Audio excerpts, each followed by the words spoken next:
Good morning, everyone. Uh, till date, we have discussed about the reactivity series. Okay, so here we have completed the physical and the chemical properties of metals. Now, how do metals and non-metals react? Metals and non metals किस तरह से reaction करते हैं? तो देखो दोस्तों, यहाँ पर हमें क्या बात ध्यान रखनी है, जब हम केमिकल प्रॉपर्टीज़ की बात करते हैं या तो केमिकल रिएक्शंस की बात करते हैं, तो हमने देखा कि मेटल्स और नॉन मेटल्स में एक बेसिक डिफरेंस है. मेटल्स वो सब्सटेंसेस हैं जो इलेक्ट्रॉन को डोनेट करते हैं, whereas non metal are the substances which can gain the electrons. मतलब जो मेटल मतलब जो इलेक्ट्रॉन को डोनेट कर सकते हैं वो मेटल्स होंगे. तो how can we decide this thing कि भाई वो मेटल जो है इलेक्ट्रॉन को रिलीज़ करेगा या गेन करेगा? तो उसके लिए हमें पता होना चाहिए उनके इलेक्ट्रॉनिक कन्फिगरेशन. तो अब 9th स्टैंडर्ड के अंदर ऑलरेडी ये पढ़कर आए हैं कि मेटल्स और नॉन मेटल्स के एटॉमिक नंबर और एटॉमिक नंबर के साथ साथ उनका electronic configuration. And this configuration will decide that कि the metal or the substance or the elements can gain electrons or donate electrons. So guys, in the table number 3.3 we have given certain electronic configuration of some elements. See, we have given here three departments, three different elements दिए हैं. एक है noble gas, दूसरा है metals और तीसरा है non metals. अब ध्यान से देखें तो पता चलेगा कि जो नोबल गैसेस हैं उनका आउटर मोस्ट जो सेल होता है वो इलेक्ट्रॉन से फुल्ली फिल्ड है, वो इलेक्ट्रॉन से फुल्ली फिल्ड है. अगर आप देखें हीलियम को छोड़कर बाकी नियॉन है, आर्गन है, आगे जाए क्रिप्टॉन, रेडॉन, ज़ेडॉन, सबके अंदर आउटर मोस्ट ऑर्बिट में 8-8 इलेक्ट्रॉन होंगे. जैसे आप देख सकते हैं हीलियम में 2 है, उसके बाद नियॉन में 2-8, आर्गन में 2-8-8, लेकिन आउटर मोस्ट मतलब जो लास्ट वाला है उसमें 8 इलेक्ट्रॉन आ रहे हैं. हीलियम जो है जिसका फर्स्ट ऑर्बिट में 2 ही इलेक्ट्रॉन आ सकते हैं और वहाँ पर वो भी है, मतलब उसका भी कन्फिग्रेशन कंप्लीट है, उसको हम डुप्लेट कहते हैं. तो हीलियम के लिए डुप्लेट कन्फिग्रेशन है और बाकी सब के लिए ऑक्टेट कन्फिग्रेशन है. अब आप जब नीचे मेटल्स में आते हैं और देखते हैं तो वहाँ पर आउटर मोस्ट ऑर्बिट में 1 2 3 1 2 3 1 2 3 इलेक्ट्रॉन रहेंगे. You can see here sodium देखो 281, मैग्नीशियम में 282, एल्यूमिनियम 283, देन अगेन पोटेशियम 2881. तो आउटर मोस्ट ऑर्बिट में 1 2 और 3 इलेक्ट्रॉन्स रहेंगे. And in case of the non metals आप देखेंगे कि आउटर मोस्ट ऑर्बिट में 5 6 7 इलेक्ट्रॉन्स होंगे. देखो आप नाइट्रोजन में जो 2 5, ऑक्सीजन में 2 6, fluorine 2 7, then phosphorus again 2 8 5, sulphur 2 8 6. Outer most orbit में यहाँ पर 5 6 7 इलेक्ट्रॉन्स हैं. तो ये कन्फिग्रेशन डिसाइड करेगा कि ये मेटल्स है कि नॉन मेटल्स हैं. समझो मेटल की एक प्रॉपर्टी ये है कि वो इलेक्ट्रॉन को डोनेट करते हैं. इलेक्ट्रॉन को डोनेट करने के लिए the numbers of electron should be less than 4. समझो 1 2 अगर 3 इलेक्ट्रॉन हैं और उसको अपने कंप्लीट कन्फिग्रेशन चाहिए, हर एक एलिमेंट ये चाहता है कि उनके आउटर मोस्ट ऑर्बिट्स जो हैं वो 8 इलेक्ट्रॉन से भरे हुए हो. अब सोडियम के केस में देखो तो 2 8 और 1 है. अब उसका अपना ऑक्टेट कंप्लीट करना है तो उसके और 7 इलेक्ट्रॉन्स की ज़रूरत है. It needs more 7 electrons. अब मोर 7 इलेक्ट्रॉन्स तो उसको मिलने से रहे, कौन देगा उसको? कोई नहीं देगा. तो वो क्या करेगा, वो आउटर मोस्ट ऑर्बिट का जो 1 इलेक्ट्रॉन है वो ही किसी को दे देगा, तो वो निकल जाएगा. मतलब उसके जो आउटर मोस्ट ऑर्बिट m थी अब वो नहीं रही, अब हो गई l और l में तो 8 हैं. तो इस तरह से वो अपना ऑक्टेट कन्फिग्रेशन कंप्लीट करते हैं. So the elements which have 1 2 or 3 electrons, they will donate the electrons and obtain their octet configuration. उनको अपना ऑक्टेट कन्फिग्रेशन मिल जाएगा. लेकिन वो देंगे किसको? तो जिसको ज़रूरत होगी. मतलब नॉन मेटल्स देखो तो उनके अंदर 5 6 7 इलेक्ट्रॉन्स है. जैसे आप फ्लोरीन देख लो, क्लोरीन देख लो तो 7 इलेक्ट्रॉन्स हैं. तो सोडियम ने 1 इलेक्ट्रॉन रिलीज़ किया, वो फ्लोरीन या क्लोरीन ले लेंगे तो उनका 7 + 1 उनका भी 8 हो जाएगा, सोडियम का भी 8 हो जाएगा. तो मेटल्स जो होते हैं वो इलेक्ट्रॉन को डोनेट करते हैं, इलेक्ट्रॉन्स जो हैं वो नॉन मेटल्स जो हैं वो इलेक्ट्रॉन को रिसीव करते हैं और इस तरह से दोनों ऑक्टेट कन्फिग्रेशन कंप्लीट करते हैं. इन बिटवीन जब ये ऑक्टेट कन्फ्यूजन कंप्लीट करने के लिए इलेक्ट्रॉन्स की लेन देन करते हैं, कोई इलेक्ट्रॉन देता है कोई इलेक्ट्रॉन लेता है, तब उनके बीच में एक बॉन्डिंग बनता है जिसको हम कहते हैं आयोनिक बॉन्ड या तो electrovalent bond. It is known as ionic और इलेक्ट्रोवैलेंट बॉन्ड। तो हमने एग्जाम्पल लेते हैं, चलो जैसे कि सोडियम है, तो सोडियम का एटॉमिक नंबर 11, कन्फिग्रेशन 281, मतलब उसके पास 1 इलेक्ट्रॉन एक्स्ट्रा है। एक्स्ट्रा इन द सेंस 8 के बाद 1 है, अगर वो 1 निकल जाएगा तो 8 हो जाएंगे, तो वो 1 इलेक्ट्रॉन डोनेट कर देता है।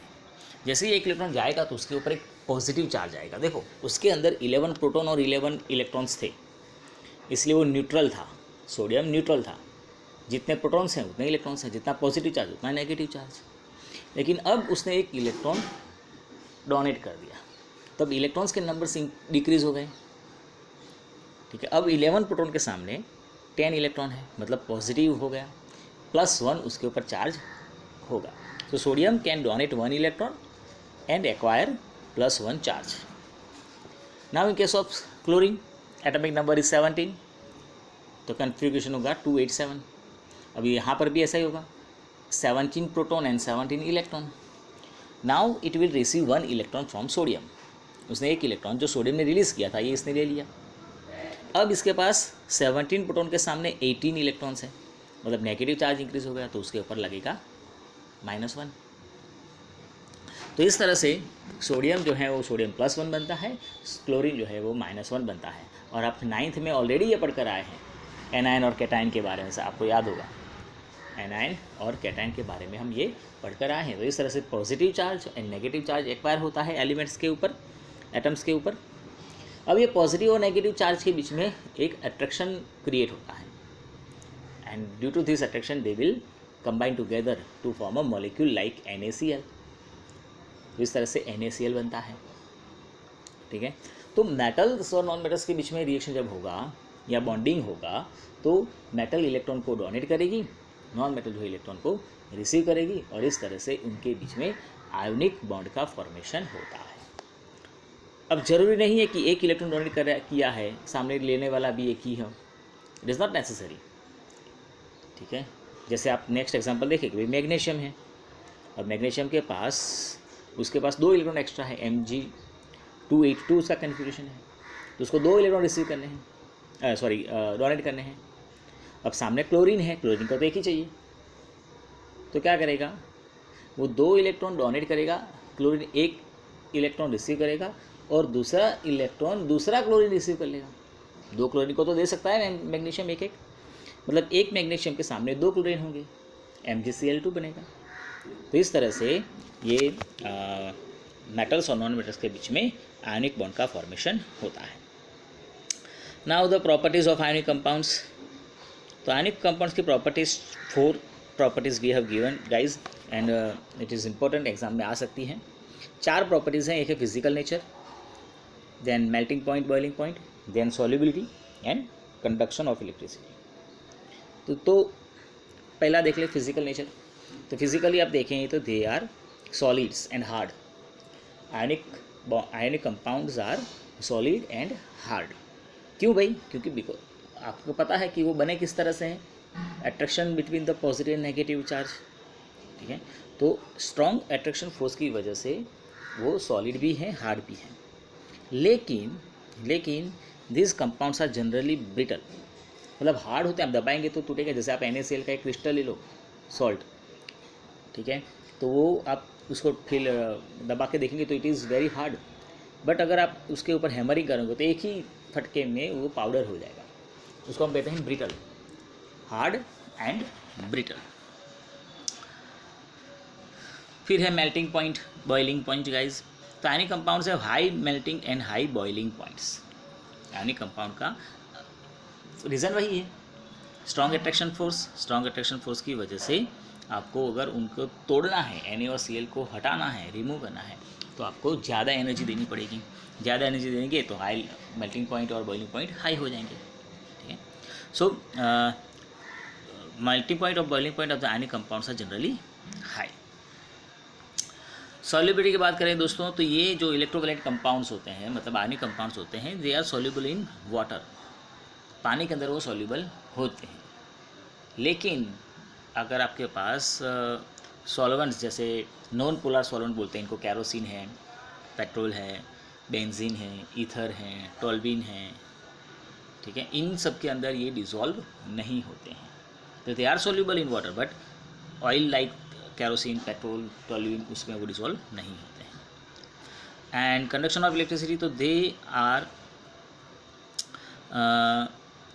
if we have solid crystal of ionic compounds, तो they are bad conductor of electricity. मतलब आपके पास NaCl का सॉलिड है और उसको इलेक्ट्रिक सर्किट में कंबाइन करेंगे, जोड़ेंगे, तो करंट फ्लो नहीं होगा, क्योंकि इलेक्ट्रिसिटी के कंडक्शन के लिए चार्ज पार्टिकल्स का होना ज़रूरी है। चार्ज पार्टिकल्स का होना जरूरी है। और यहाँ पर Na और Cl तो कंबाइन हो गए हैं, फ्री इलेक्ट्रॉन से ही नहीं। अगर हम उसको डिसॉल्व कर देते हैं पानी के अंदर या मेल्ट कर देते हैं तो ये गुड कंडक्टर बन सकते हैं। तो हम इन शॉर्ट ये कह सकते हैं कि इलेक्ट्रोवैलेंट कंपाउंड्स और ionic compounds are bad conductor of electricity in solid nature, but their solution और मॉल्टन कंपाउंड्स, मॉल्टन मतलब पिघलाए हुए, they can be good conductor of electricity. ठीक है, तो मॉल्टन स्टेट होते हैं वो इलेक्ट्रिसिटी को कंडक्ट कर सकते हैं। तो ये चार उनकी प्रॉपर्टीज से दोस्तों याद रखना। नेक्स्ट टाइम हम देखेंगे अकरेंस ऑफ मेटल्स।